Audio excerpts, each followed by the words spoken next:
Hi, I'm Leanne and I'm one of the exercise physiologists here at Active Health Clinic, and at the moment it's exam time. So this can be a really challenging time to pace and manage our symptoms. There's so many demands to keep up with, and today I wanted to share a few tips just to help with planning and pacing around study periods. So the first tip for pacing to be effective is making sure that we have quality rest when we are taking our breaks.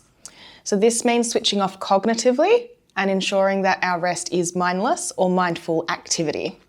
We want to make sure that when we do take our breaks, we are actually taking a break and not continuing to think about those exams coming up. Changing demands can be helpful in this time.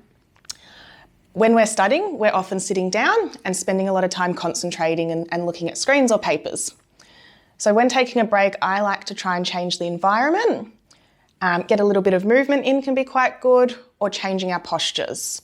So for me, this might include going outside and playing with the dog, doing a couple of stretches, or even just a light walk around the park. Planning in advance is also going to be helpful because this will allow plenty of time in the lead up to those exams to avoid the stress and the deadlines of the study period getting close. If we have plenty of time for our study, this will also help allow us to have time to switch off and give us permission to take those breaks. We're also less likely to have that last minute stress if we're planning out our study with plenty of time. When you plan out your study, it's also a good idea to actually plan task-specific parts of study. This will help us break down what we're going to get done in that time, and it will help with forward planning and popping in those breaks between specific tasks, rather than having one long period of study that doesn't really have a clear outline.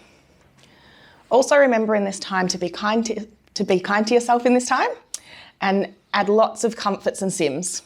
Try and stick to those foundations as well, making sure that you're eating regularly, keeping well hydrated, and prioritising your sleep routine. And check out our YouTube if you'd like more tips on planning, pacing, and managing the study period.